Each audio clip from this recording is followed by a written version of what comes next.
गया कि हमारे शहरियों को निकल जाने के लिए, यहाँ से कहा गया कि पाकिस्तानी शहरी निकल जाएं। ये मामला चल रहा है अभी 29 तक। जो मेडिकल किसी इलाज मुआवजे के लिए जो आए हुए हैं, वो उनको 29 तक जो है डेट दी गई है भारत में। तो बहरहाल 29 के बाद क्या होगा, या फिर आने वाले 24 घंटों में, 48 घंटों में, 72 घंटों में इस तरह की सिचुएशन बनी हुई है, क्योंकि भारत ने खुले तौर पर कह दिया है कि हम बदला लेकर रहेंगे। और किससे लेंगे, ये बात वाजे है। तो बहरहाल पड़ोसी मुल्क में भी अगर हम देखें तो वहां से भी भारत को जवाब दिया जा रहा है और कहा जा रहा है कि हम तहकीकात के लिए तैयार ज़रूर हैं। अगर आप आज़ादाना आलमी सतह पर गैर जानिबदाराना पहलगाम हमले के हवाले से अगर तहकीकात चाहते हैं, तहकीकात हों, तो फिर हम आपका ताउन करेंगे। लेकिन अगर आपकी जानिब से कोई फौजी कार्रवाई होगी तो इसका भी हम भी जो है भरपूर जवाब देंगे। खुद आज पाकिस्तान के वज़ीर दिफा ख्वाजा आसिफ का बयान सामने आया है। तो बहरहाल उधर भी तैयारी, इधर भी तैयारी हम देख रहे हैं। किस तरह के इसके नतायज होंगे ये वक्त ही बताएगा। लेकिन अभी जम्मू कश्मीर की सरहदात पर क्या चल रहा है उस पर भी हम जाएंगे और उसका भी हम जायज़ा लेंगे। और इसी के दरमियान अगर हम देखें तो मासूम और बेकसूर लोगों की जानें मजीद जा रही हैं।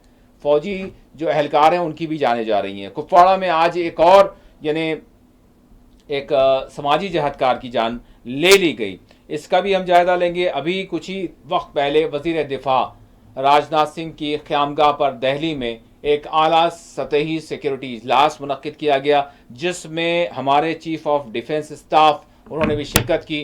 क्या फ़ैसला लिया गया, क्या बात हुई, उसको भी हम जो है उसकी क्या अपडेट्स हैं वो लेंगे और इस पर भी हम बात करेंगे। और इसी के साथ साथ हिंद ताश मुआहदे को, ट्रीटी को मनसूख करने का भारत ने ऐलान किया।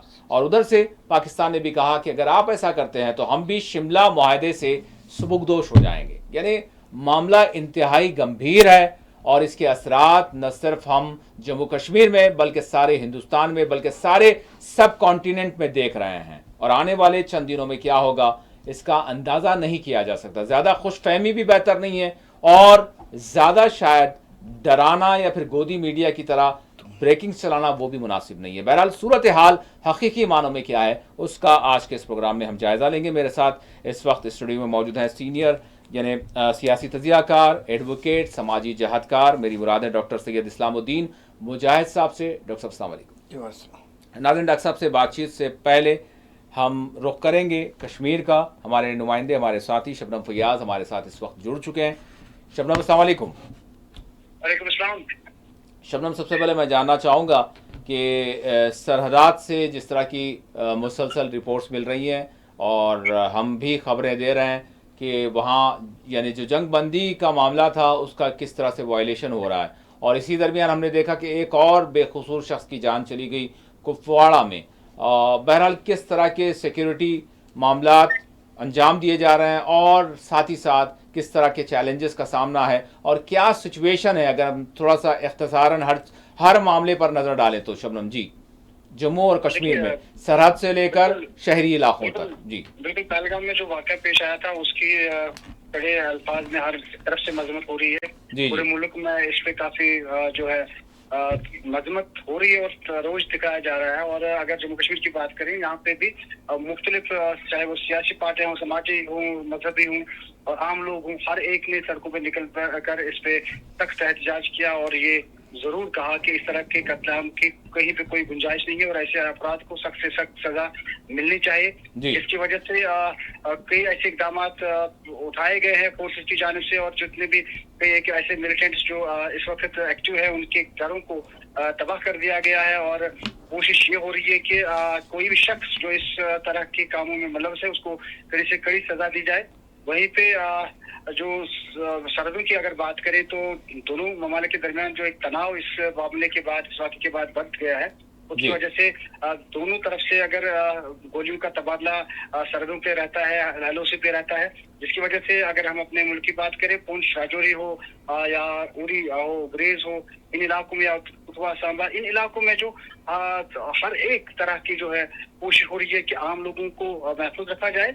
और इस तरह से चाहे बॉर्डर सिक्योरिटी फोर्स हो या फौज हो, वो आवाम को बिल्कुल इस तरह के जो है उनको तरबियत भी फराहम कर रही है कि किस तरह उनको अगर कोई ऐसा वाक़या पेश आता है तो किस तरह वो अपनी जान माल की हिफाजत करे। लेकिन लोग भी जो है वो भी इसके लिए बिल्कुल तैयार खड़े हैं और वो भी चाहते हैं कि कड़ी से कड़ी सजा ऐसे लोगों को दी जानी चाहिए और कोई इस तरह के इकदाम उठाए जाने चाहिए जिससे ऐसे अफराद को इस तरह की जरूरत कभी ना हो जिस तरह उन्होंने बैसरन पहलगाम में वाक़ा अंजाम दिया।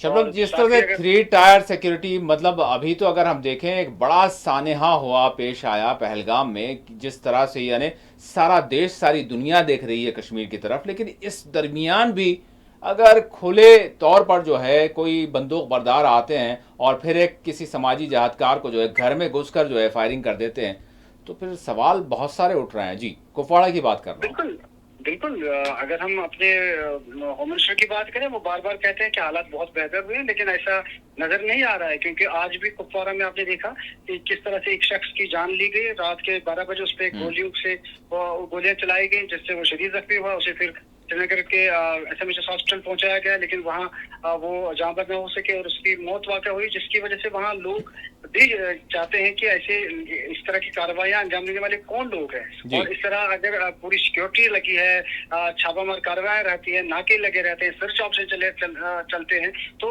बॉर्डर इलाके में इस तरह की हलाकत किस तरह अंजाम दी गई। और ये एक सोशल वर्कर था, और इस तरह जो अपने मुल्क के लिए, अपने आवाम के लिए काम करे, अगर उसकी जान भी महफूज नहीं रहेगी तो कैसे लोगों को इत्मीनान होगा। और मरकजी सरकार पे काफी जो है सवालात खड़े होते हैं, या इंतजामिया पे खड़े सवालात होते हैं कि जहां वो अच्छा, एक जानिब जो बंदूक बरदार हैं, बंदूक लेकर कार्रवाइयां कर रहे हैं, वो अब भी कर रहे हैं, दूसरी जानिब हम देख रहे हैं कि चाहे वो जमीन से हो चाहे फिजा से हो, मतलब मुकम्मल तौर पर सिक्योरिटी टाइट है। और उसके बावजूद, और फिर साथ ही साथ हम ये भी देख रहे हैं कि जो मुश्तबा मिलिटेंट्स जो मुलविस पाए गए ये पहलगाम हमले में, तो उनके मकानात को भी जो मुनहदम करने का जो है आगाज हुआ। मेरे ख्याल से गालिबन 9 मकानात को अभी तक जो है मस्मार कर दिया गया। बिल्कुल, और कहा जा रहा है कि सिलसिला जारी रहेगा। जी बिल्कुल, 9 मकानात मिसमार किए गए हैं, और ऐसे मकानात को आइडेंटिफाई किया जा रहा है जो मिलिटेंट्स के मकानात हैं, और अच्छा। जो भी उनकी प्रॉपर्टी है उसको डिस्ट्रॉय किया जा रहा है। इस तरह के कदम उठाए जा रहे हैं जिससे लगता है कि फोर्सेज जो है ऐसे ताकतों के खिलाफ सख्त कार्रवाई कर रही है। लेकिन इसके बावजूद अगर वाकयात पेश आ रहे हैं, किसी पे गोली चलाई जाती है, किसी की जान ली जाती है, लोग खौफ हिरास के माहौल में जी रहे हैं, तो जाहिर सी बात है इस तरह के सवाल सरकार पे जरूर उठते हैं। जी शबनम, अच्छा, मैं ये जानना चाहूंगा इसी के साथ साथ, यानी ये भी क्या लोगों में, मतलब एक तो टूरिस्ट हैं, टूरिस्ट, आखिरी सवाल मैं आपसे करूंगा कि टूरिस्ट जो ये जो हमला हुआ था उसके बाद सयाहों में, मतलब वहां पर क्या जो हैं मौजूद, उनके अभी क्या तासुरात मिल रहे हैं, ये जानना चाहूंगा। और फिर वहां के लोग, अभी जो सिचुएशन बनी हुई है सरहदात की, चाहे उस पार के मामलात हों चाहे इस पार के मामलात हों, किस तरह से, मतलब क्या फीलिंग है और क्या मतलब उनके एहसासात है, मैं जानना चाहूंगा अभी ये 5 दिन में जो बने। जी, इस वक्त जो टूरिस्ट वादी में मौजूद हैं वो इत्मीनान से हैं, और उनको लगता है क्योंकि लोगों की तरफ से उनको काफी कॉपरेट किया जा रहा है, और लोगों की तरफ से उनको तहफ़्फ़ुज़ फराहम किया जा रहा है। और लेकिन टूर ऑपरेटर्स ने कहा है, श्रीनगर में आज जो प्रेस कॉन्फ्रेंस भी 80 से 90 जो है जो बुकिंग्स थी उनकी होटल्स वगैरह में, वो मनसूख हो गए, वो मतलब कैंसिल कर दी गई हैं। ठीक है, मैं उनकी बात कर रहा हूँ जो वहाँ पे मौजूद है, लेकिन जिन्होंने प्रोग्राम बनाया था आने का, उन्होंने अपना बहुत बड़ा असर है, हाँ, उसको मुलतवी किया, वो अभी नहीं आना चाहेंगे जब तक उन्हें इत्मीनान ना हो कि सिक्योरिटी बहुत अच्छी है। और इसके बाद एक यात्रा जो है वो भी शुरुआत उसकी होगी। इसकी वजह से चैलेंज काफी है सरकार के लिए, सिक्योरिटी फोर्सेस के लिए, ताकि वो लोगों में एक एतमाद बहाल करे कि उनके जान माल को कोई खतरा नहीं है। और उसके बाद ही हम देख सकते हैं कि टूरिस्ट की जो तादाद है मजीद वहाँ बढ़ सकते हैं। लेकिन अभी जितने वहाँ पे हैं वो मुतमईन है, वो चाहते हैं कि उनका टूर मुकम्मल हो, लेकिन जो उनको आना था उन्होंने बहुत हद तक उसमें कमी कर दी।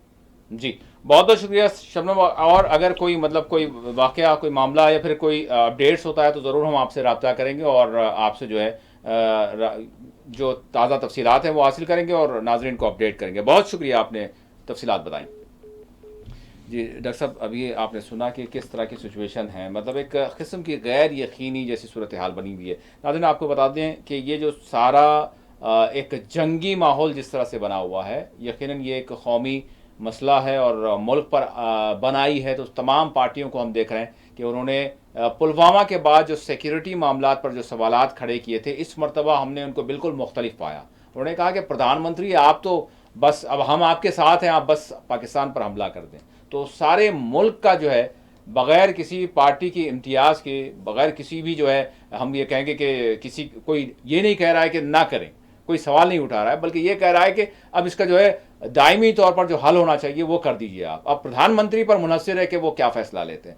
जी डॉक्टर साहब, इसी के साथ फिर हम ज़रूर जो है वक्फ कानून के हवाले से बात करेंगे। कहीं ना कहीं ये मामला जो है, ये सारी सूरत हाल बनने के बाद वो पीछे पस मंज़र में जा चुका है या नहीं गया है, वो भी डॉक्टर साहब से जानूंगा। लेकिन आगाज़ मैं करना चाहूँगा पहलगाम में जिस तरह का हमला हुआ, डॉक्टर साहब किस तरह से देख रहे हैं आप? देखिए, पहलगाम में जो कुछ दहशतगर्दाना वाक़यात हुए हैं जी, इसकी मजम्मत के लिए मैं समझता हूँ कोई अल्फाज हमारे पास नहीं है जी, इसलिए कि निहत्ते लोगों पर फायरिंग की गई है।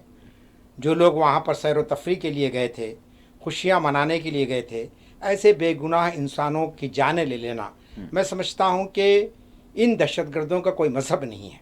अगर वो इस्लाम के नाम पर या मुसलमान होने के नाते ये काम करते हैं तो यकीनन ये उनके लिए शर्मनाक बात है, क्योंकि इस्लाम कभी इस बात की इजाज़त नहीं देता कि किसी बेकसूर इंसान की जान ली जाए। जी। तो सबसे पहले बात तो ये है कि आज पूरे हिंदुस्तान के अंदर इस वाक़े की मजम्मत की जा रही है। इसे एक बुज़दिलाना कारस्तानी करार दिया जा रहा है और इसी बुनियाद पर वज़ीर आज़म को मुकम्मल इख्तियार दिया गया है कि वो दुश्मन के ख़िलाफ़ सख्त से सख्त कार्रवाई करें।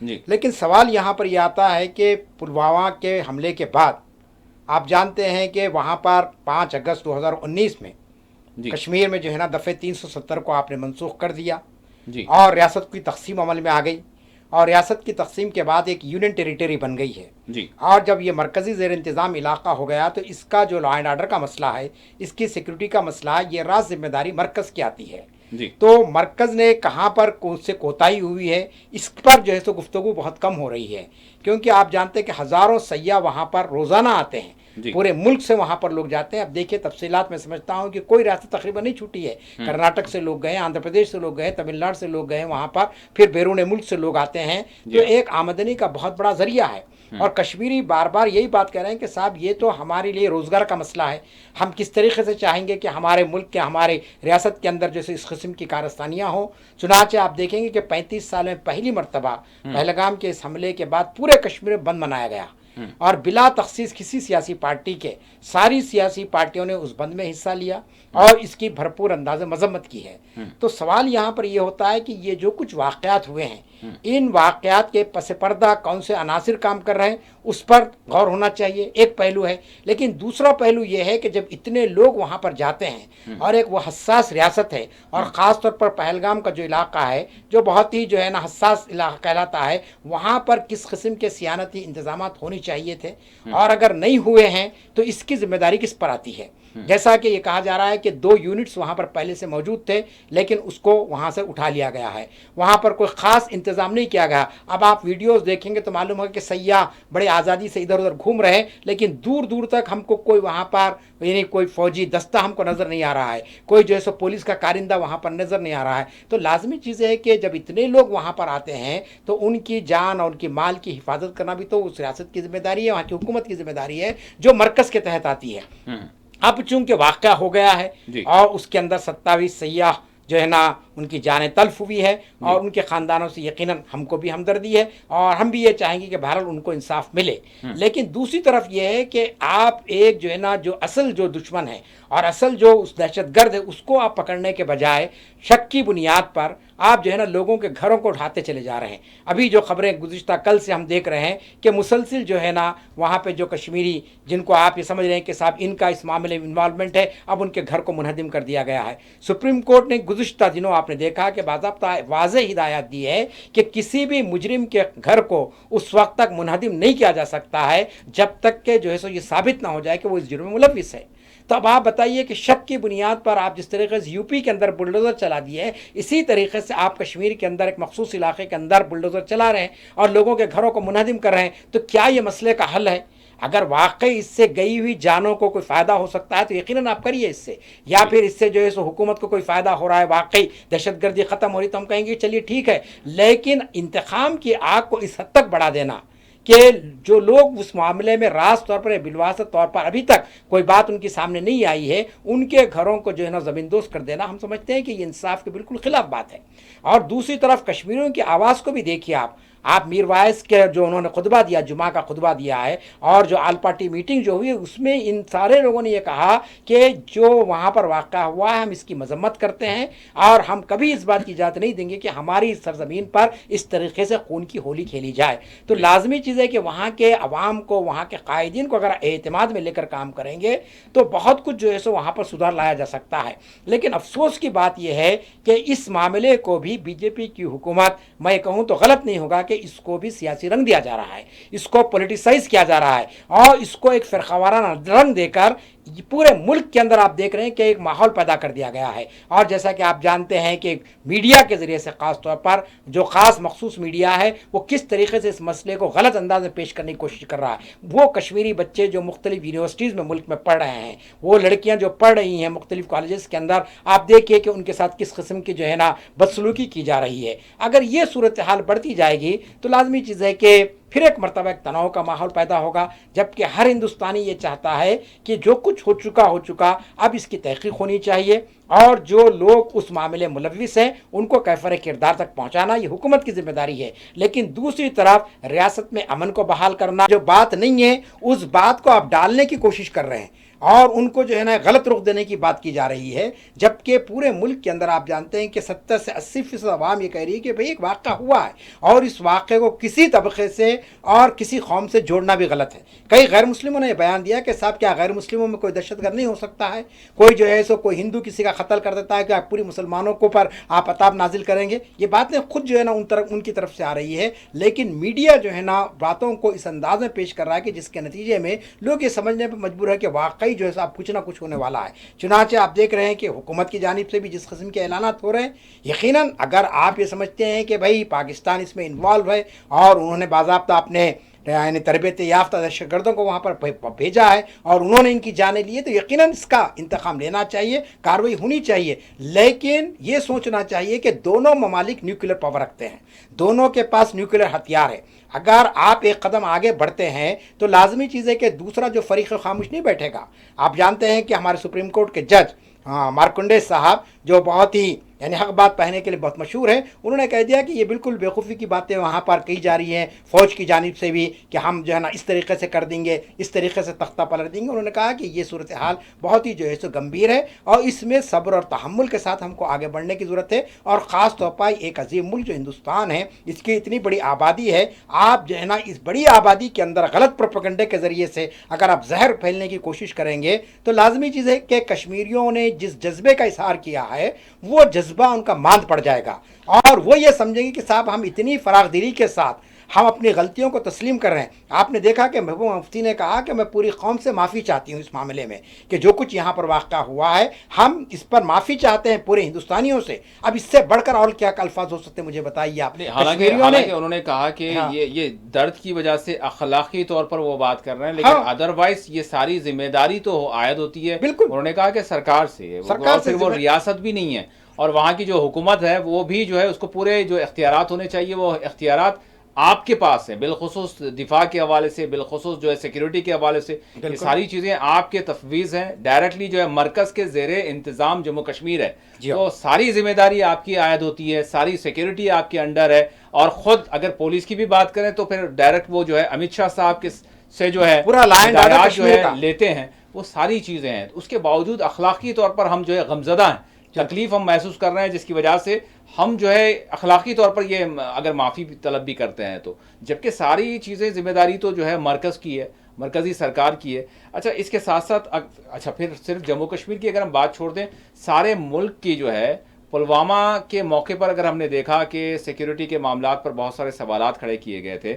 और फिर जहाँ तक अब ये जो न्यूक्लियर पावर होने की बात डॉक्टर साहब है, ये कही जाती है, हमेशा कही जाती रही है कि पाकिस्तान भी जौहरी तवानाई रखता है, लेकिन अब ये मुतालबा हो रहा है देश से कि अब छोड़ दें वो सारी चीज़ें। वही चीज़ें थी जो कहीं ना कहीं पाकिस्तान के हवाले से सख्त जो है क़दम उठाने को रोकती रही, जिसकी वजह से ये जो है सारी सूरत हाल हुई है। और सिर्फ ये आज के 27 या 28 जो है शहादतें नहीं हैं, बल्कि अगर कश्मीर की हम मुकम्मल जो है जो कुछ मिलिटेंसी का हो या फिर जिधर से भी हो, उधर से हो इधर से हो, कितनी हज़ारों जानें जा चुकी हैं। सिर्फ ये नहीं है, बेखुसूर लोगों की जानें जाती रही हैं और हर चंद दिनों में कश्मीरियों ने कुर्बानियाँ दी हैं।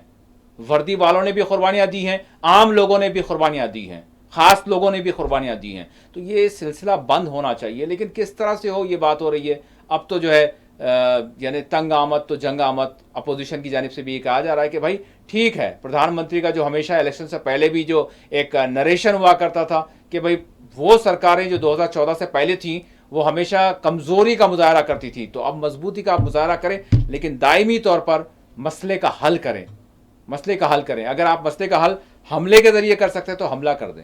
ये मुतालबा किया जा रहा है, हर तरफ से यही मुतालबा किया जा रहा है। देखिए, हमारा सवाल यहाँ पर यह है कि 5 अगस्त 2019 को जी आपने जब दफ़े 370 को मनसूख कर दिया वहाँ पर जी, और रियासत को 2 हिस्सों में आपने बांट दिया, उसके बाद से आप जानते हैं कि इन 7 सालों के दरमियान में जी हमारी हुकूमत की जानिब से बार बार ये कहा जाता रहा कि भाई कश्मीर से टेररिज्म ख़त्म हो चुका है, अब वहाँ पर कोई दहशतगर्द नहीं है और पूरी जो है ना रियासत के अंदर अमन कायम हो चुका है और लोगों को रोज़गार मिल रहा है, वहाँ के बच्चे आला तालीमी इदारों में तालीम हासिल कर रहे हैं। ये सब दावे आपने किए थे और हमेशा आपका ये कहना रहा कि साहब अब वहाँ पर पुरअमन हालात हो चुके हैं। तो ऐसे दावे के बाद मैं आपको याद दिला दूं कि 8 दिन पहले मरकज़ी वज़ीर दाखिला ने रिव्यू मीटिंग करते हुए उन्होंने कहा था कि कश्मीर में सब कुछ सूरत हाल बेहतर हो चुकी है। फिर 8 दिन नहीं गुजरते हैं कि इस किस्म का वहाँ पर दहशतगर्दी का वाक़या हो जाता है और फिर एक ऐसे मुकाम पर होता है कि अब आप देखिए कि वो आते हैं बाज़ाब्ता और 40 मिनट तक फायरिंग होती है और 27 लोगों की जानें चली जाती है। इसके बावजूद वहाँ पर कोई सिक्योरिटी फोर्सेस नहीं पहुँच सकती है और लोगों को वहाँ पर नहीं बचाया जाता है। तब आप बताइए कितना बड़ा आपका लूप होल है ये। इस हवाले से हमारे जो फौजी जवान हैं, जो सिक्योरिटी फोर्सेस हैं, उनके हवाले से उनकी खदमात, क्योंकि उन्होंने भी अपनी जानें दी हैं, उन्होंने भी अपनी कुर्बानियाँ पेश की हैं, तो उनके हवाले से सवाल खड़ा करना शायद बेजा होगा, क्योंकि वो भी किसी ना किसी के यानी ऑर्डर लेते हैं, उसके तहत जो है उनके सारी इक़दामात होते हैं।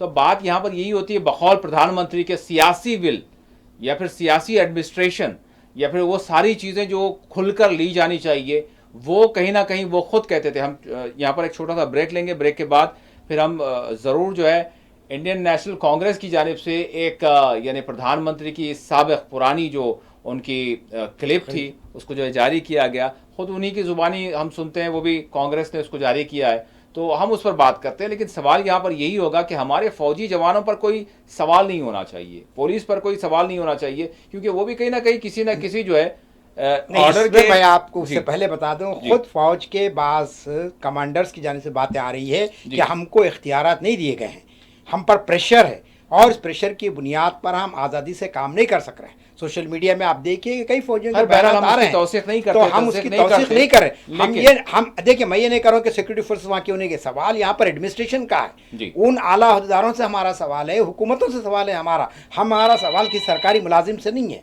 ठीक है, ये बात मैं कहना चाहता हूँ। नाज़रीन, यहाँ पर एक छोटा सा ब्रेक लेंगे, ब्रेक के बाद ये जो मामला, ये जो सूरत हाल है, इस पर भी बात करेंगे। उसके साथ साथ वफ़ का मामला जिस तरह से फिलहाल हम देख रहे हैं कि एक पस मंजर में जा चुका है, क्योंकि एक कौमी, हम ये कहेंगे कि एक नेशनल सिक्योरिटी का मामला है, इस हवाले से सभी जो है सारा देश एक हो गया है। एक छोटा सा ब्रेक लेते हैं, ब्रेक के बाद दोबारा हाजिर होंगे।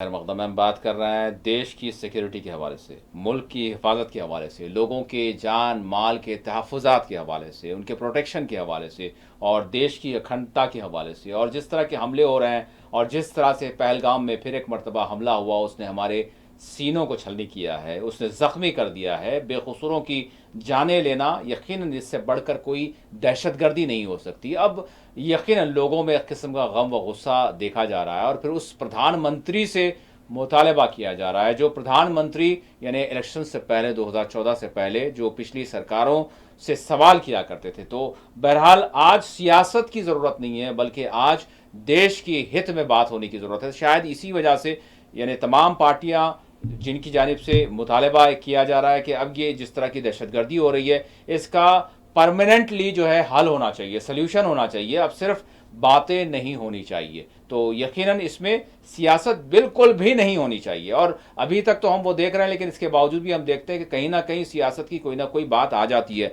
कांग्रेस की जानिब से एक क्लिप, हमारे प्रधानमंत्री जो वक्त के चीफ मिनिस्टर थे गालिबन गुजरात के, उस वक्त की एक क्लिप उन्होंने सोशल मीडिया पर अपने जारी की है। बहरहाल नहीं करना चाहिए, लेकिन किया है, फिर ठीक है, उसका जवाब भी हम देंगे इनको, क्योंकि हमको पता है कि प्रधानमंत्री कोई एक बड़ा कदम ज़रूर उठाएंगे, लेकिन उनकी जो क्लिप चलाई जा रही है उसको आपने सुना भी होगा, नहीं सुना है तो जो है आप उसको सुन लें, उसके बाद फिर हम बात करेंगे। तो मुझे जवाब दीजिए, ये जो आतंकवादी हैं, ये नक्सलवादी हैं, उनके पास शस्त्र और बारूद कहां से आता है? वो तो विदेश की धरती से आता है और सीमाएं संपूर्ण रूप से आपके कब्जे में है। सीमा सुरक्षा बल आपके कब्जे में है। जो आपके कब्जे में है उसको तो संभालो, और जो विदेश से बारूद आता है, शस्त्र आते हैं, आतंकवादियों के पास पहुंच जाते हैं, उसको तो रोको। जवाब नहीं है। मैंने उनको दूसरा सवाल पूछा। हमने कहा आतंकवादियों के पास धन आता है, हवाले से आता है, पूरा मनी ट्रांजैक्शन का कारोबार भारत सरकार के कब्जे में है, आरबीआई के अंडर में है, बैंकों के माध्यम से होता है। क्या प्रधानमंत्री आप इतनी निगरानी नहीं रख सकते कि ये जो धन विदेश से आकर के आतंकवादियों के पास जाता है आपके हाथ में है, राज्य उसमें कहीं बीच में नहीं आते, आप उसको क्यों नहीं रोकते हैं, क्यों नहीं पकड़ पाते हो? आप उसके लिए क्या करना चाहते हो? मैंने तीसरा सवाल उनको पूछा कि विदेशों से घुसपैठ ही आते हैं, घुसपैठ ही आतंकवादियों के रूप में आते हैं, आतंकवादी घटनाएं करते हैं, भाग जाते हैं। प्रधानमंत्री जी आप मुझे बताइए, सीमाएं आपके हाथ में है, कोस्टल सिक्योरिटी आपके हाथ में है, बीएसएफ सेना सब आपके हाथ में है, नेवी आपके हाथ में है, कि विदेश से घुसपैठ के कैसे घुस जाते हैं, आतंकवादी विदेशों से यहाँ कैसे घुस जाते हैं? आप जवाब दीजिए। व्यवस्था आपके पास है, उनके पास जवाब नहीं था। मैंने चौथा सवाल पूछा। मैंने उनसे पूछा, प्रधानमंत्री जी बताइए, सारा कम्युनिकेशन भारत सरकार के अंडर में है। कोई भी अगर टेलीफोन पे बात करता है, ईमेल भेजता है, कोई भी कम्युनिकेशन करता है, भारत सरकार उसको इंटरप्ट कर सकती है, इंटरप्ट कर करके जानकारियां पा सकती है कि आतंकवादी गतिविधि के अंदर कौन सा कम्युनिकेशन चल रहा है, और आप उसे रोक सकते हो। मैं पूछना चाहता हूं प्रधानमंत्री जी को, इस विषय में आपने क्या किया है? उनके पास जवाब नहीं था। आप में सामर्थ्य है। बहरहाल बहुत सारी लंबी चौड़ी ये और भी मजीद है।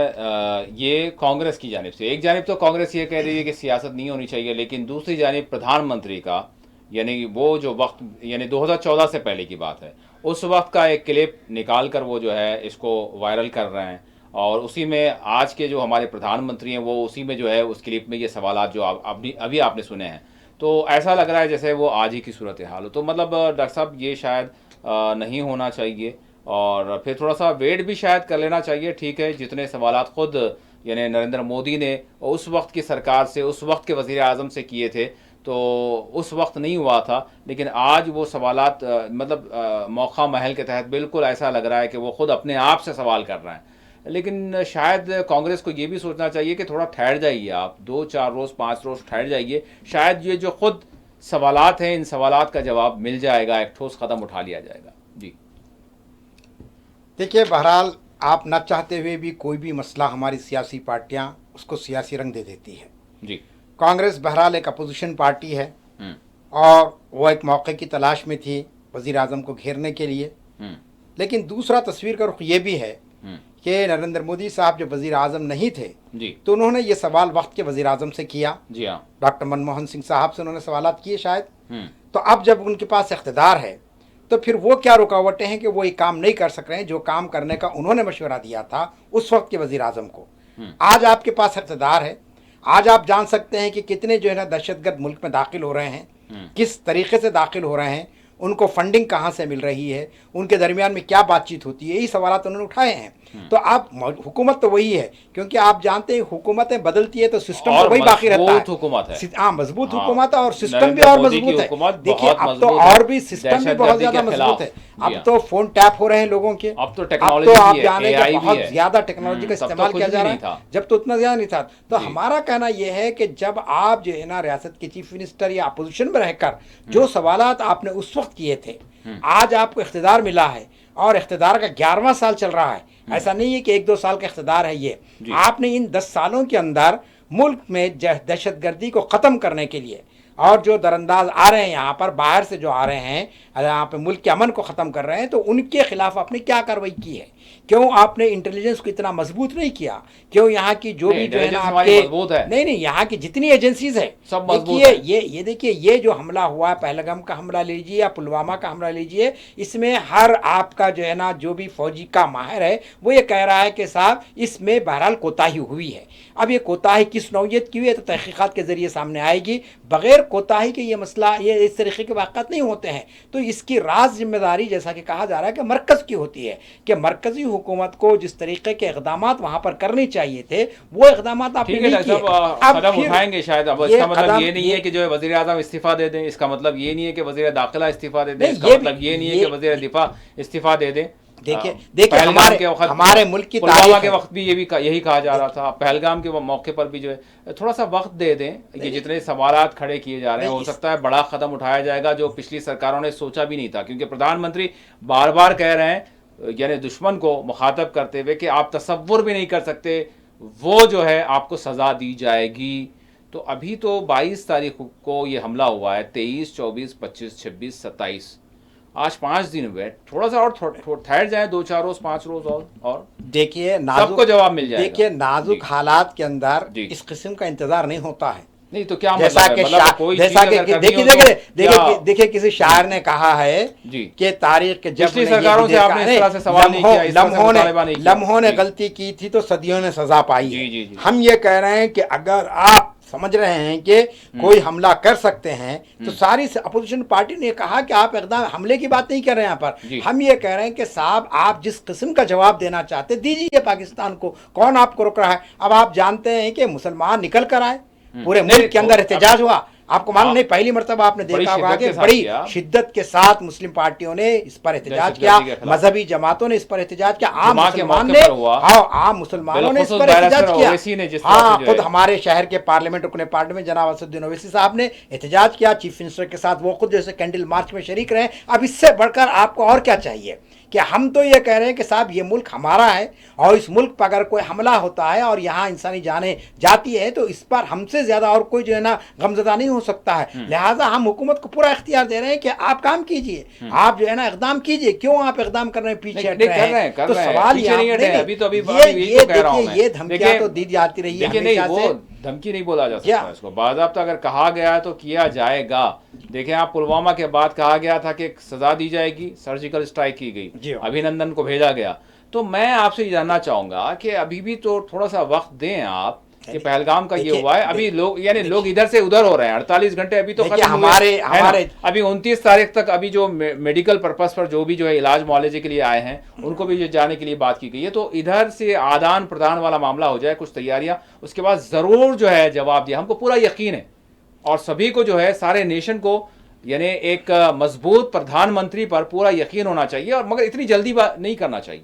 देखिए तो रुक जाए। हमारी रियासत यानी तेलंगाना के चीफ मिनिस्टर तो बता दिया, उनको रास्ता ही बता दिया कि भाई इंदिरा गांधी ने 1967 के बाद वहां पर जो है हमला किया और किस तरीके से सबक सिखाया, और उसके बाद 71 में बाज़ाब्ता मुल्क के टुकड़े कर दिए। सब जनाब बांग्लादेश का वजूद अमल में आया। तो इस किस्म के इक़दाम किए गए हिंदुस्तान की जानिब से। अगर आप में इतनी ताकत है और आप ये आप ये समझ रहे हैं, देखिए पाकिस्तान इंतहाई कमजोर मुल्क है और कोई उसकी मदद के लिए नहीं आएगा, तो फिर आप इक़दाम करिए। पीओके नहीं बल्कि सारे पाकिस्तान को जो है पूरा यानी अखंड भारत का जो हमारा दरअसल भारत का हिस्सा है वो भी कर ले सकते हैं, कोई ऐसी बात। देखिए हमने आपसे पहले भी कहा है कि जंग किसी मसले का हल नहीं है। साहिर लुधियानी ने एक पूरी नज़म लिखी है, आप पढ़ लीजिए। उन्होंने साफ तौर पर कह दिया कि देखिए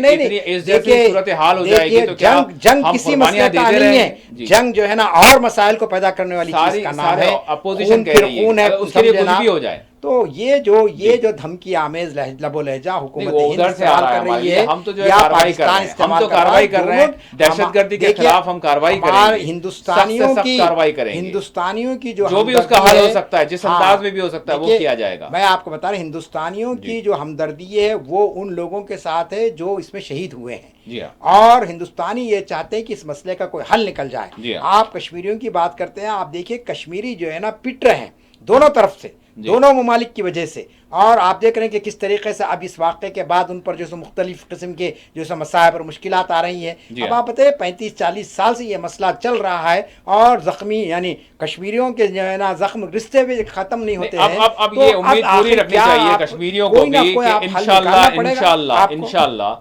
बहरहाल कुर्बानियाँ हैं, कुर्बानियाँ हुई हैं, और फिर जब यानी अमन व अमान, सुकून और राहत की ज़रूरत होती है तो फिर कुर्बानियाँ उसके लिए होती हैं। तो शायद मज़ीद कुर्बानियाँ होंगी, लेकिन पूरा इत्मीनान रखें, अल्लाह पर तवक्कल रखें कि इंशाअल्लाह अमन कायम होगा, और बिल्कुलिया तौर पर जो राहत है वो राहत मिलेगी, और जो यानी उमंगे हैं वो पूरी होंगी इंशाल्लाह। डॉक्टर साहब, इतनी देखिए नाउमीदी ना हो ना, हम नाउमीदी ना हो, आप जितनी उम्मीद इंतहाई इक़दाम हो जाने दीजिए मसले के दायमी हल के लिए। आप हुकूमत ये होना चाहिए, आप सभी को ये कहना चाहिए, यहाँ पर किसी सूरत जो है सियासत नहीं होनी चाहिए। लीजिए हुकूमतों से प्रधानमंत्री पर पूरा यकीन करना चाहिए। नहीं इंशाल्लाह पूरी उम्मीद है हमको। देखिए प्रधानमंत्री वो मसले का हल करेंगे, यही बनेंगे मसले का हल। प्रधानमंत्री को हिंदुस्तान की जी। आवाम ने इसलिए वोट नहीं दिया कि वो जो है ना वाक़े के बाद इस किस्म का वाक़या हो गया। देखिए नहीं वाक़े से पहले करने के बावजूद भी बड़े बड़े ममालिक में दहशतगर्दाना वाक़यात हो रहे हैं। देखिए 9/11 भी हुआ था। देखिए मैं कश्मीर 9/11 भी हुआ था, उतने बड़े मुल्क पर हुआ था। मैं कश्मीर को बाजू रख देता हूँ, आप आइए, देखिए आप आइए मणिपुर में, सरकार ने उसके बाद जवाब देती है। आप देखिए मणिपुर का मसला भी हल हो जाएगा, हो गया है समझ में। आप देखिए मणिपुर के हालात क्या है, मणिपुर जल रहा है 26, आप देख रहे हैं कि उसको कंट्रोल कर लिया गया है, महीनों से वहां पर किस कंट्रोल तरीके कर से लिया गया है, कर लिया जाएगा। आपने हालात के बिगड़ने के बाद वहां के चीफ मिनिस्टर को हटा दिया वहां से इख्तिदार से, लेकिन आप देखिए मसले का हल हो चुका है। वजह से हटे, वो आप कहिए सेहत की वजह से नहीं, सेहत की वजह से, हालात की वजह से हटे हैं वो। अब आप देखिए कि देखिए पूरे यहाँ के, मैं सियासी पार्टियों की बात नहीं कर रहा हूँ, मेरा कोई ताल्लुक किसी सियासी पार्टी से नहीं है, मैं अवाम की तर्जुमानी यहाँ पर कर रहा हूँ। आज इस मुल्क की गैर मुस्लिम अवाम ये कह रही है कि आपने मुल्क के अंदर नफरत का ऐसा माहौल पैदा कर दिया है कि जिसका नतीजा पुलवामा आपको सामने पहलगाम की शक्ल में नजर आ रहा है। आपने गांव के अंदर आपने गांव में मजहबी तनाव को पैदा कर दिया। नहीं, आपने गांव के अंदर मजहबी तनाव को पैदा कर दिया है, और ये तनाव इस हद तक बढ़ गया है कि कलकत्ते की एक डॉक्टर कहती है एक मुस्लिम औरत से कि मैं तुम्हारी डिलीवरी नहीं करूंगी क्योंकि तुम मुसलमान है। अब आप बताइए जहर का क्या इलाज है आपके पास? ये जो समाज के अंदर आपने जहर फैला दिया। नहीं देखिए आप एक बीजेपी का एक लीडर जो ना मस्जिद में दाखिल हो जाता है और जाकर वहां पर श्री राम के नारे लगाता है। सुनिए, नहीं मैं आप बता रहा हूँ, आप एक रुकने पार्लियामेंट जो है, रुकने पार्लियामेंट जो खातून है, नौजवान लड़की है, पहली मरतबा मुंतखब हुई है और आवाम की खिदमत करी, उसके घर के सामने जाकर आप जो है ना राम चालीसा पढ़ रहे हैं, तो आप ये किस बात की नुमाइंदगी करें? एक वाक़या हुआ है, नहीं एक वाक़या हुआ है, उस वाक़े को उसी हद तक महदूद रखते हैं, बजाय उसके आप पूरे मुल्क के अंदर जहर फैला रहे हैं। फिर आप कह रहे हैं कि साहब आप जैसे ये कर देंगे। हम ये कह रहे हैं कि साहब जो वाक़या हो चुका है उस वाक़े के अंदर जो लोग मुलव्विस है उनको इबरतनाक आप सजा दीजिए। आप पाकिस्तान से मुतालबा कीजिए कि आप उन दहशतगर्दों को हवाले कीजिए, आप लाकर उनको कश्मीर का जो लाल चौक है वहां पर आप सरेआम उनको फांसी दीजिए। हारा हिंदुस्तान और मुसलमान सामने आएगा। लेकिन आप एक वाक़े को बुनियाद बनाकर पूरी कौम पर अगर अताब नाजिल करेंगे और पूरी कौम को अगर आप मुरीद इल्जाम ठहराएंगे, और नहीं आप ठहरा रहे, देखिए आदिल हुसैन की बात करें, आप देखिए आदिल हुसैन, आप बताइए एक नहीं, अगर वो खामोश हो जाता, आप सोचिए कि वो जो घोड़ा चलाने वाला था आदिल हुसैन, अगर वो खामोश हो जाता तो 2-3 लोगों की जानें चली जाती थी वहां पर। लेकिन उसने नहीं, उसकी क्या सताइश की? आप हम उसके अफराद खानदान का कहना है कि कोई बड़ी शख्सियत बीजेपी के लीडर, लेकिन फौजी जनरल्स की जानिब से या बड़े इसके तरफ से उनको कोई ये नहीं क्या कहेगा। बेशक जान का कोई बदल नहीं हो सकता। देखिए अल्फाज अदा कर देना आप हमदर्दी के, लेकिन जिस शिद्दत के साथ आप सबकी बात कर रहे हैं, और यकीनन करना चाहिए, मैंने इब्तिदा में कहा कि जो लोग वहां खुशियां मनाने गए थे आज जो है सो उनकी लाशें वापस आई है, ये यकीनन दर्दनाक मंजर है, और इसकी जितनी भी मजम्मत की जाए कम है। लेकिन एक शख्स जो रोटी तो हम आप वो जिसकी बात आप आदिल शाह की बात करें, उसके घर के अंदर वो अकेला कमाने वाला था, उसकी 5 बहनें हैं। अब आप बताइए उसका पूरा घर उजड़ गया, उसका पूरा खानदान उसका उजड़ गया है। लेकिन उस पर आप बताइए मरकजी हुकूमत की जानिब से क्या आज तक ऐलान हुआ? रिलीफ वगैरह की बात हो रही है, वो जान का निमुल बदल नहीं हो सकता, बिल्कुल नहीं हो सकता। चाहे लाख दे दे, करोड़ दे दे, 2 करोड़ 10 करोड़ दे दे, हमारा कहना यही है कि आप जो शहीद हुए हैं इसको हिंदू और मुसलमान में तकसीम मत कीजिए। आप ये मत कहिए कि मुसलमान का खून बहा है या हिंदू का खून बहा है, वहाँ इंसान का खून बहा है, और इंसानियत की हिफाजत करने की हमको कोशिश करनी चाहिए। और कश्मीर को आप एक जो है ना सियासी मसला मत समझिए, बल्कि एक ऐसा संगीन मसला बन चुका है कि उसके लिए आपको मिल बैठना पड़ेगा। कश्मीरी जो क़ियादत है उस क़ियादत से भी आपको बातचीत करना पड़ेगा। अगर आप जो है ना मक्खोटों को वहाँ पर बिठाकर अमन को कायम करने की बात करना चाहेंगे तो अमन कायम नहीं हो सकेगा। ठीक है, बहरहाल अमन जिस तरह से भी कायम होगा वो अमन कायम किया जाएगा, या अमन यकीनन आ जाएगा, ये पूरी उम्मीद है, पूरी तवक्का है। तो वही मैं कह रहा था डॉक्टर साहब, ये सिलसिला अभी कब तक चलेगा और हालात बेहतर कब होंगे, और ये शायद वक्त बताएगा। और ये जो अय्याम है, जैसे अगर हम बात करें आज 27 है, 28 है, 29 है, ये महीने के 3-4 दिन है, उसके बाद क्या होगा और ये वक्त ही बताएगा। बहरहाल एक गैर यकीनी जैसी सूरत हाल ज़रूर बनी हुई है, बिलखुसूस जो वहाँ रहने वाले हैं उनके अंदर जो है गैर यकीनी सूरत हाल नज़र आ रही है। और जो ख़बरें, जो रिपोर्ट्स मिल रही हैं, चाहे वो सरहदात की बात करें, चाहे वो शहरी इलाकों की, टाउन्स के इलाकों की बात करें, तो बहरहाल क्या सरकार करेगी, लेकिन सरकार का जो भी कदम होगा उसका सभी को जो है साथ देना होगा, डॉक्टर साहब साथ देना होगा। अब हम जी 5 मिनट इस पे खत्म कर लेंगे। ठीक है जी, ठीक है। इसके अंदर मैं चाहूँगा आप जरूर अपनी बात मुकम्मल करें जी, प्लीज़। हाँ, सबसे पहली बात तो देखिए कि इसके अंदर जो कुछ वाक़ा हुआ पहलगाम का जी, इसके अंदर हुकूमत के लिए हम सब साथ हैं। हुकूमत जो इक़दाम करेगी उसके लिए हम तायद करेंगे, यही होना चाहिए, ये बात बिल्कुल तय है, बिल्कुल ये होना। और इसके अंदर सिफारती कोशिशें हो सकती है जी, इसके अंदर कुछ अमली इक़दाम हो सकते हैं जी, इसके अंदर कोई 2 ट्रैक पॉलिसी होती है, उस बुनियाद पर बगैर मीडिया को इन्वॉल्व करे के भी हुकूमतें बात कर सकती हैं। रास्त बातचीत हो सकती है, पाकिस्तान के वज़ीर आज़म से हिंदुस्तान के वज़ीर आज़म की बात हो सकती है। तो ये सारे इक़दाम हमको करनी चाहिए।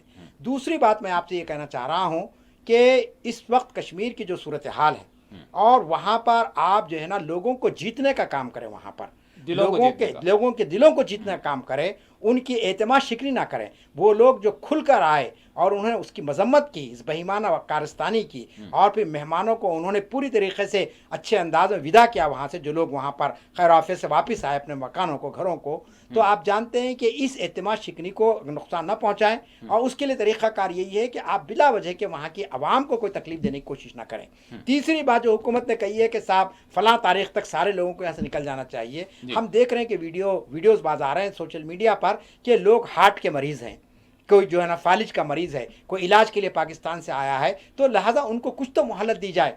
हुकूमत ने जो एडवाइजरी जारी की है वो 29 अप्रैल की शायद कि 29 अप्रैल तक पूरे पाकिस्तानियों को यहाँ से चले जाना चाहिए। और लाजमी चीज़ है कि ये हमारा ये गुस्सा है और एक किस्म का जो है ना एक लावा पकड़ा है लोगों के सीनों के अंदर, और हो सकता है कि उनकी सिक्योरिटी भी इसी में है, उनकी हिफाजत का ही मसला है पाकिस्तानियों का कि वो लोग भी चले जाएं यहाँ से, क्योंकि अगर किसी मुकाम पर रहेंगे तो लाजमी चीज़ कोई वाक़ा हो सकता है। लेकिन मैं समझता हूँ कि इसमें जो लोग वाकई जिनको यहाँ रहना ज़रूरी है सेहत की बुनियाद पर, उस मामले में उनके साथ रियायत करनी चाहिए। तीसरी बात मैं आपसे ये कहना चाहता हूँ कि मुल्क में एक ऐसा माहौल बनाने की कोशिश की जाए कि इसको कोई फ़िरक़ावाराना रंग ना दिया जाए। ख़ास तौर पर बीजेपी जो इक़्तिदार पर फायज़ है और बीजेपी के कायदीन की जानिब से जिस किस्म के शरंगेज़ बयानात आ रहे हैं, आप देख रहे हैं कि एमएलए एमपीज उनके और दूसरे कार्यकर्ता जो हैं सभी लोग नहीं है, एक कुछ लोग जो हैं बाहर। हम जम्मू कश्मीर देखें तो वहाँ ऐसी बात तो नहीं है जी। जम्मू कश्मीर की बीजेपी ने बहुत अच्छा उन्होंने काम किया, बाज़ाब्ता जाकर उन्होंने आदिल हुसैन के घर से मुलाकात की, बल्कि मैं तो कहूँगा कि हमारे deputy chief minister Eknath Shinde साहब जो हैं, नहीं महाराष्ट्र के, वो वहाँ पर गए और जाकर उन्होंने कहा कि हाँ उन्होंने रिलीफ का भी ऐलान किया और उसको उस लड़के को, उस खानदान को भी उन्होंने रिलीफ दी बाज़ाब्ता। और उनका एक जुमला बड़ा अहम जुमला है मौजूदा हालात में कि उन्होंने कहा कि इसको हिंदू मुसलमान में बांटने की ज़रूरत नहीं है, यह बिल्कुल एक दहशतगर्दाना कार्रवाई है और इसकी सबको मजम्मत करनी चाहिए। तो इस किस्म के बयानात हमारे जिम्मेदार कायदीन की जानिब से आने चाहिए। अगर हम साबिक़ जो जम्मू कश्मीर यूनिट के सरबराह थे रविंदर सिंह रैना साहब, वो बिलखुसूस मतलब उनका एक नेचर भी इसी तरह से है। वो हमेशा जब भी इस तरह की बात हुई तो उन्होंने नफरत के मामलात को उन्होंने जो है हमेशा जो है रद्द करने की पूरी कोशिश की है, शख्सी तौर पर मैं मतलब ये कह रहा हूँ। और वो पेश रहे इस मामले में भी, और दीगर लीडरान भी रहे। तो इस बात को जिसको जो है मानना चाहिए, जो चीज़ हुई है हम इसी चीज़ के ख्याल है कि उस चीज़ का हम इजहार करें। लेकिन बाज़ जो अनासिर हैं जो कहीं और बैठे हुए हैं, किसी और रियासत में, उनको कुछ पता नहीं है, लेकिन वो नफरत फैला रहे हैं कश्मीर के हवाले से, ये नहीं होना चाहिए। बिल्कुल, एक देखिए बीजेपी एक सियासी पार्टी है, एक नज़रिया है, जी। और यकीनन हर एक को हक है किसी भी सियासी पार्टी में जाने का जी। और ये मैं मानता हूँ कि बीजेपी में सारे लोग खराब नहीं है, बहुत अच्छे कायदीन है, खासतौर पर वजीर दिफा जो मौजूद है, अब जिनके हाथ में पूरी चीज़ें मौजूद है, राजनाथ सिंह साहब बड़े सुलझे हुए सियासतदान है। उनका कभी मैंने कोई ऐसा जो है ना जारहाना बयान मैंने कम से कम अखबारात में या टीवी के कोई डिबेट्स में नहीं देखा है। और वो जिस हलकों से मुंतखब होते हैं, लखनऊ का इलाका है वो और एक मुस्लिम अक्सरियत इलाका वहाँ पर, तो उनको काफ़ी उनकी कदर मंजिलत वहाँ पाई जाती है। तो ऐसे कायदीन मौजूद है, इन कायदीन की जिम्मेदारी है कि वो उन लोगों को लगाम दे जो ऐसे नाजुक वक्त में, जबकि मुल्क जो है ना एक बहुत ही हम समझते हैं कि बारूद के ढेर पर खड़ा हुआ है, अगर आप एक छोटी सी भी चिंगारी अगर इसके अंदर लगा देंगे तो ये भड़क सकता है। और फिर जो हमारे मकासद हैं, जो जिस चीज का हम हल चाहते हैं उसमें रखना पड़ेगा, बिल्कुल रखना पड़ेगा। जब इन सारे मामला से निकलेंगे तो फिर हम तामीर तरक्की की तरफ बढ़ सकेंगे, खुशहाली की तरफ बढ़ सकेंगे। सारे मामला मतलब जब अमन चैन सुकून जब होगा तो सारी चीजें होंगी। देखिए उसको अगर हम किसी भी एतबार से मकदर करेंगे, चाहे वो सरहद पर मकदर करेंगे, खराब करेंगे, या सरहद के अंदर करेंगे, तो वो जो है किसी भी सूरत में नहीं। देखिए इसके अंदर देखिए मैं आपको बताना चाह रहा हूँ, हमारे वजीर आजम का नारा है विकसित भारत का, बिल्कुल, और सबका 2047 तक सबका साथ सबका विकास, हाँ सबका साथ सबका विकास। ये अल्फाज देखिए याद रख लीजिए आप कि आपने कहा कि सबका साथ सबका विकास सबका विश्वास होगा, फिर आपने कहा कि 2047 तक हिंदुस्तान जो है ना विकसित भारत बन जाएगा। तीसरा आपने कहा कि हिंदुस्तान को विश्व गुरु बनाना चाहते हैं। तो ये विश्व गुरु बनाने की जो बात है, सबके साथ की जो बात है, या फिर आप विकसित भारत की जो बात है, ये आप जहरीले नारों के जरिए नहीं मुकम्मल कर सकते हैं। अगर आपका मिशन के अंदर नेक नियति है, अगर आप वाकई हिंदुस्तान को विश्व गुरु बनाना चाहते हैं, पूरी दुनिया का एक मुल्क बनाना चाहते हैं, तो लाजमी चीज है कि इस मुल्क में रहने वाले तमाम तबकों को आपको साथ लेकर चलना पड़ेगा, तमाम मज़ाहिब के मानने वालों को साथ लेकर चलना पड़ेगा। आप मुझे बताइए इतना बड़ा हादसा जो हुआ है, इतने बड़े हादसे के बाद, तस्वीर हटा दीजिए वो, हाँ इस इतने बड़े हादसे के बाद आप मुझे बताइए कि इस मुल्क के अंदर 22 से 24 करोड़ मुसलमान रहते हैं, क्या किसी मुसलमान ने ये कहा कि ये वाक़या सही हुआ है? हर एक ने इस पर गुस्से का इजहार किया है, हर एक ने इसकी मजम्मत की है। तो इतनी बड़ी आबादी को अगर आप आइसोलेट करने की बात करते हैं एक वाक़े की बुनियाद पर, आप ये कहते हैं कि साहब हम पूरे मुल्क से मुसलमानों से बदला लेंगे, ऐसा नहीं, बाज़ अनासिर कह रहे हैं। मैं ये कहना चाह रहा हूँ, आपके इतने आला मकासिद हैं, मोदी हुकूमत के, हमारे बीजेपी हुआ, इतने आला मकासिद है कि आप विकसित की बात कर, विकसित भारत की बात कर रहे हैं, आप सबके विश्वास की बात कर रहे हैं। तो हम आपसे ये कहना चाहते हैं, आपसे अपील करते हैं इस बात की कि आप अपनी पार्टी के लोगों को और पार्टी से हटकर भी जो लोग हैं, जो हिंदुत्व पर यकीन रखते हैं, या जो शरपसंद अनासिर है, या जो हुकूमत के खिलाफ में कोई गलत प्रोपेगेंडा करने के लिए नीयत से काम कर रहे हैं, तो आप उनको जो है ना उन पर कानूनी कार्रवाई करें ताकि समाजी ताना बाना में बिखर सके। याद रख लीजिए एक वाक़ा पहले गम का नहीं है, ऐसे कई वाक़ात इस मुल्क के अंदर हो चुके हैं। हमारा काम यह है कि इन वाक़यात को रोका जाए, इसका सद्देबाब किया जाए, हुकूमत को ऐसी पॉलिसी बनाए कि कश्मीर में भी अमन कायम हो सके और कश्मीरी लोगों को भी इंसाफ मिल सके, और फिर पूरे मुल्क के अंदर एक अमन का माहौल पैदा हो सके ताकि लोग जो है आपस में न टकराए। वरना सूरत हाल ऐसी नाजुक हो गई है कि आप देख रहे हैं कि कोई आप टीवी चैनल को खोल दीजिए, माजरत के साथ मैं कहना चाह रहा हूँ कि न्यूज़ चैनल्स जिस अंदाज में जहर उगल रहे हैं, आपने जो बात कही, आपके चीफ मिनिस्टर ने कहा, हमारे कश्मीर के चीफ मिनिस्टर ने कहा, लफ्ज इस्तेमाल किया उन्होंने कि शर्मनाक बात है, कहा उन्होंने कि मीडिया जो रोल इस वक्त अदा कर रहा है इंतहाई शर्मनाक है। अब तो ये जुमला क्यों उन्होंने कहा? ये लाजमी चौथ पर इसीलिए कहा कि साहब सही तस्वीर को आप नहीं पेश कर रहे हैं। जितना यहाँ के खास जो मखसूस मीडिया के जो लोग हैं, उनके नाम मैं लेना नहीं चाहता हूँ, वो हमेशा इस इंतजार में रहते हैं कि किसी भी तरीके से कोई ऐसा वाक़ा हो जाए और उसके बाद वो अपनी दिल की भड़ास निकाल सके। लेकिन सलाम है हमारे मतलब अक्सरियती यानी आबादी को भी, और वो जो टूरिस्ट वहाँ गए थे उनके जो रिश्तेदार थे, दीगर लोग थे, वो जिस तरह से सामने आए, वो भी तो हमारे हिंदू भाई थे, वो भी हमारे सिख भाई है, दीगर मज़ाहिब से ताल्लुक़ रखने वाले भाई हैं, वो जिस तरह से उनका जो रोल और उनका जो सोशल मीडिया पर उनके जो बयानात है, हम ये कह सकते हैं कि हमारे देश की जो ये एकता है, जो यानी हम ये कहेंगे भाईचारा है, जो यकजहती है, वो कायम और दायम है। इसको ये वक्तिया जो अनासिर हैं वो जो है ख़राब नहीं कर सकते डॉक्टर साहब, ये पूरी हमको उम्मीद है इंशाल्लाह। बहुत बहुत शुक्रिया डॉक्टर साहब, आपने वक्त दिया। नाज़रीन, बहरहाल हालात जो है, सूरत हाल जिस तरह की बनाई है बिलखुसूस पहलगाम के वाक़े के बाद, वो बड़ी नाजुक सूरत हाल है, और हम यही दुआगो भी हैं, और साथ ही साथ ये नेक ख्वाहिशात रखते हैं कि सरकार कोई एक ठोस कदम उठाएगी ताकि अमन व अमान दायमी तौर पर परमानेंटली कायम हो जाए, चाहे वो जम्मू कश्मीर हो, चाहे मुल्क के किसी भी हिस्से की बात हो, और जो हमारा भाईचारा है, यकजहती है, वो बनी रहे, और जो मसाइल या मसला जो बन चुका है उसका वाकई हल भी हो सके। इसी के साथ खुसूसी प्रोग्राम मोबाइल से अपने अख्ताम को पहुँचता है। अल्लाह हाफ़िज़।